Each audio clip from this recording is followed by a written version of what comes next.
Hello everybody, जय माँ काली। ये वीडियो मैं रिकॉर्ड कर रही हूँ अपने स्टेटमेंट के लिए। कुछ दिनों पहले अनिरुद्ध आचार्य ने 25 साल की लड़कियों के लिए कुछ अपशब्द शब्द बोले, जो एक सामाजिक जीवन में धर्मगुरु के द्वारा बोले गए शब्दों की मान्यता में कारगर साबित नहीं हो सकते। उन शब्दों के खिलाफ मैंने कुछ शब्द बोले और उसके लिए काफ़ी ज़्यादा ट्रोलिंग हुई, काफ़ी अलग लेवल पे उस वीडियो को ले जाया गया। चलिए कोई बात नहीं, जब बोला है तो बोला है। लेकिन कुछ ही घंटों में एक अलग चेहरा देखने को मिलता है, जहां पर प्रेमानंद महाराज जी लड़कियों के लिए कुछ बोल रहे हैं किसी वीडियो में, और मेरी वीडियो जो अनिरुद्ध आचार्य जी के साथ थी उसको काट के उनकी वीडियो के साथ लगा दिया जाता है और ये टाइटल दिया जाता है कि प्रेमानंद महाराज जी के लिए मैंने टिप्पणियां दी। जब ये पूरा इंसिडेंट हुआ उस समय ना ही मैंने ये वीडियो देखी थी, ना ही मुझे इसके बारे में कुछ पता। ये पूरी वीडियो मैंने अनिरुद्ध आचार्य के लिए बनाई थी। दुनिया भर की बातें, दुनिया भर की गालियाँ, दुनिया भर की ट्रोलिंग, दुनिया भर की नेगेटिविटी झेली मैंने, सिर्फ एक ऐसी चीज़ के लिए जो मैंने करी ही नहीं। अनिरुद्ध आचार्य के लिए आप मुझे बोल सकते हैं कि हाँ मैंने बोली, मैं बिल्कुल उसको लेने को तैयार हूँ। लेकिन प्रेमानंद महाराज जी के लिए मेरे मुख से एक शब्द नहीं निकला, ना ही मुझे उनकी वीडियो के बारे में कोई भी ज्ञान था। लेकिन उनके जो फॉलोअर्स थे उनकी भी गालियाँ मैंने खाई। ये एक तरह से फेक न्यूज़ एजेंडा बनाया जाता है। प्लीज़ इसको समझने की कोशिश करिए।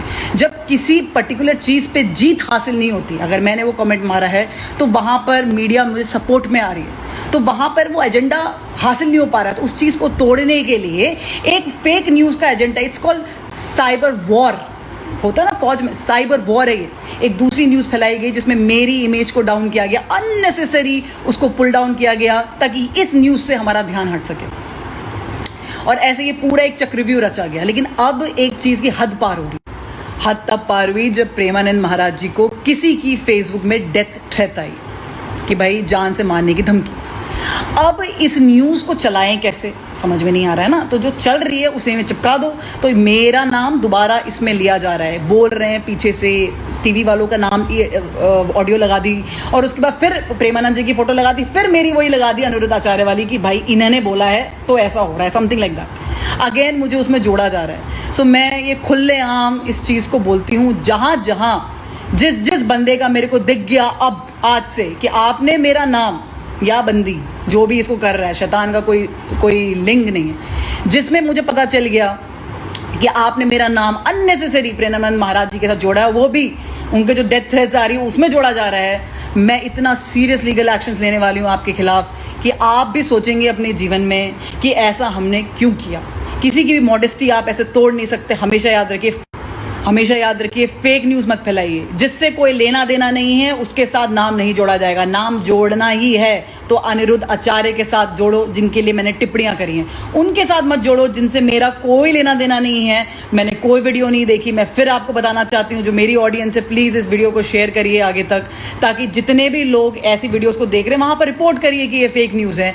मेरा प्रेमानंद महाराज जी की वीडियो से कोई लेना देना नहीं है, मैंने उनके लिए कुछ नहीं बोला। मेरा पूरा वाक्य, हर चीज अनिरुद्ध आचार्य जी के लिए था। 30 जुलाई को मैंने अपना एक रिटन क्लैरिफिकेशन भी डाला था। आप लोग मेरी पेज में जाके मेरा रिटन क्लैरिफिकेशन देख सकते हैं। उसमें मैंने ये बात क्लियरली बोली है, बट मुझे ऐसा लग रहा है कि शायद लोगों ने पढ़ा ही नहीं है मेरा ऑफिशियल क्लैरिफिकेशन, और दैट इज़ वाई इस लेवल का ड्रामा चल रहा है। तो इसलिए मैं मजबूर हो गई कि भाई मुझे वीडियो बनानी पड़ेगी। लोग पढ़ते नहीं हैं आजकल के।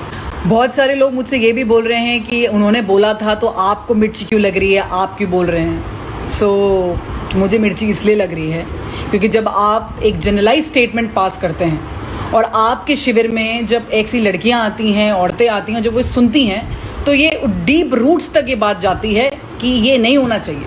जो पेरेंट्स अपने बच्चियों को पढ़ने नहीं देना चाहते हैं उनके लिए ये वैलिडेशन टिक हो जाता है कि जल्दी जल्दी लड़कियों की शादी करा दो, भाई ये तो मुंह मार रही हैं। फिर एक और स्टेटमेंट आता है कि नहीं, हमने तो सबके लिए नहीं बोला, हमने कुछ के लिए बोला। भाई भारत की पॉपुलेशन जानते हो कितनी है? कितनी है भारत की पॉपुलेशन? उसमें कुछ कितनी होंगी? ये कोई हम वहां पर बैठ के कोई हम वेनेजुएला में नहीं बैठे हुए हैं कि कुछ हजार लाख में पूरी पॉपुलेशन खत्म हो गई। कुछ करोड़ों में है, और कुछ के लिए आवाज़ उठाई जा रही है और ये बिल्कुल उठाई जाएगी। लेकिन इसका गलत तात्पर्य किसी और से मत जोड़िए, प्रेमानंद महाराज से मत जोड़िए।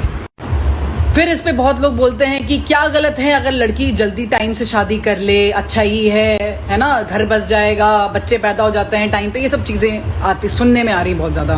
क्या गलत बोल दिया, इसमें क्या गलत है, इधर उधर मुंह नहीं मारेगी। तो मैं आज उसमें आपको थोड़ा गलत समझाने की कोशिश करती हूँ, पैट्रियार्कल सिस्टम समझाने की कोशिश करती हूँ। जब वो छोटी होती है तो वो अपने पिताजी की अमानत होती है। अब इनके हिसाब से 25 साल की लड़कियां तो मुंह मार चुकी हैं, तो 25 साल से छोटी लड़कियां शादी के लिए तैयार है, मतलब जल्दी कर दो। मतलब उसकी 20-21 साल में बेचारी की ग्रेजुएशन कंप्लीट होगी, जब तक कि वो सोचेगी कि अपने पैरों पे खड़ी हूँ, दुनिया देखूं, घूमूं, अपने अपने पंखों को फहराऊं, आज़ादी लूं, मुझे फ्रीडम चाहिए, तब तक उसकी शादी हो जाएगी। और घर से निकलते ही पिताजी की अमानत जो है अब अपनी हस्बैंड की अमानत बन जाती है। मैं कोई क्या कमोडिटी हूँ, मैं कोई कमोडिटी हूँ कि चारे की तरह कभी यहाँ और कभी यहाँ डाला जा सकता है। ये फाइट फ्रीडम की है, आज़ादी की है ये फाइट। अनिरुद्ध आचार्य के लिए जो टिप्पणियां दी गई उस टाइम मैंने ये जब रिकॉर्ड किया तो मेरी स्टोरी में आउट हो गया।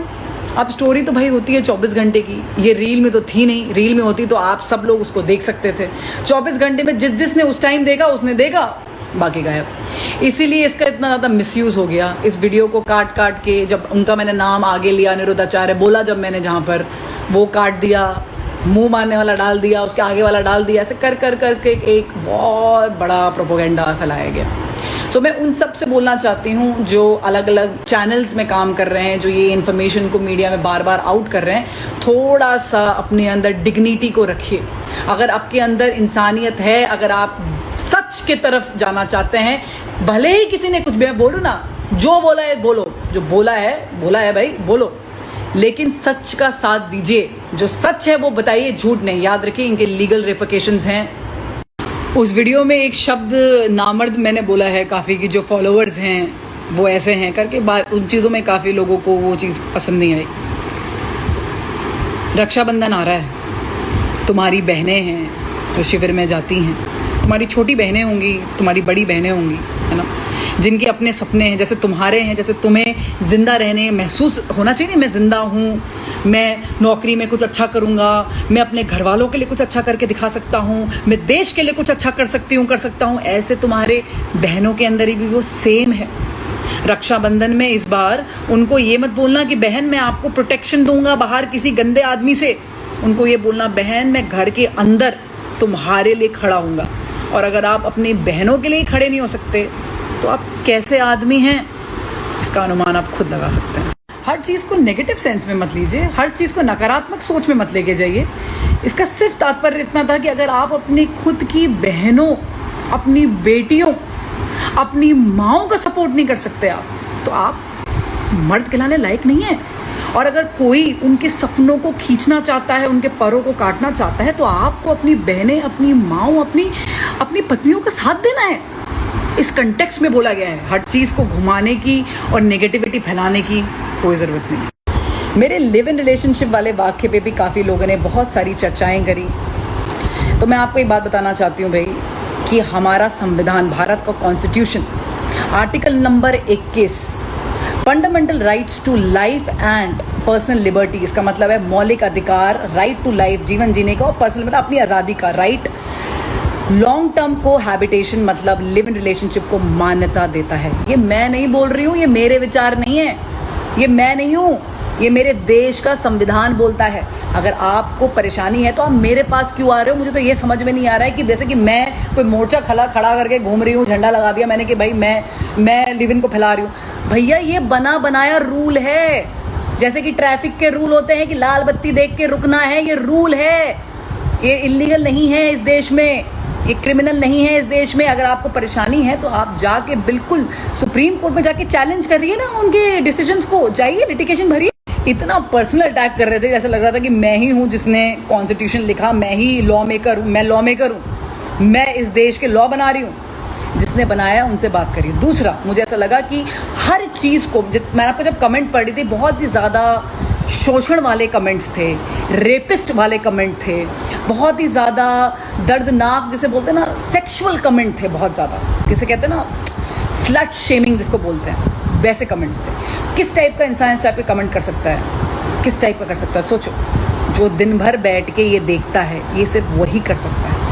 दूसरी बात, हर चीज़ को शारीरिक संबंध से जोड़ दो। लिव इन का नाम सुना, शारीरिक संबंध। गर्लफ्रेंड बॉयफ्रेंड का नाम सुना, शारीरिक संबंध। दोस्ती का नाम सुना, लड़के लड़की दोस्ती, शारीरिक संबंध। तो फिर शादी का नाम सुना, शारीरिक संबंध। क्या शादी सिर्फ शारीरिक संबंध है? क्या दोस्ती सिर्फ शारीरिक संबंध है? या गर्लफ्रेंड बॉयफ्रेंड सिर्फ शारीरिक संबंध है? क्या भावनाएं, साझेदारी, जुड़ाव, एक दूसरे को जानने की इच्छा, ये सब खत्म?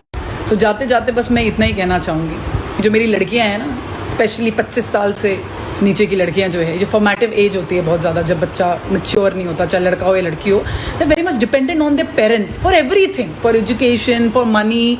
इतनी जल्दी बच्चा नहीं कमाता, कंपटीशन की तैयारी करता है, स्ट्रेस लेता है, ज़िंदगी में आगे बढ़ना चाहता है, अपनी उछाल को देखना चाहता है, अपने अस्तित्व को समझना चाहता है। स्पेशली गर्ल्स, लड़कियाँ अपने अस्तित्व को समझना चाहती हैं। उस नाजुक उम्र में उसको शादी के लिए बोलना, उस नाजुक उम्र में ये बोलना कि वो मुंह मार के आई है, उसके पूरे अस्तित्व को गाली देना, उसके पूरे अस्तित्व को हिला देना, मैं इस चीज़ को कभी नहीं लूँगी। मैं उन सारे बच्चों के साथ हूँ, सारे बच्चों के साथ। जहाँ तक बात रही महिलाओं की, तो महिलाएं अपने लिए लड़ सकती हैं, उनके अंदर उतना है जज्बा, मुझे पता है, लड़ सकती हैं। लेकिन ये बच्चियाँ कैसे लड़ेंगी? इनके लिए हम खड़ी हैं।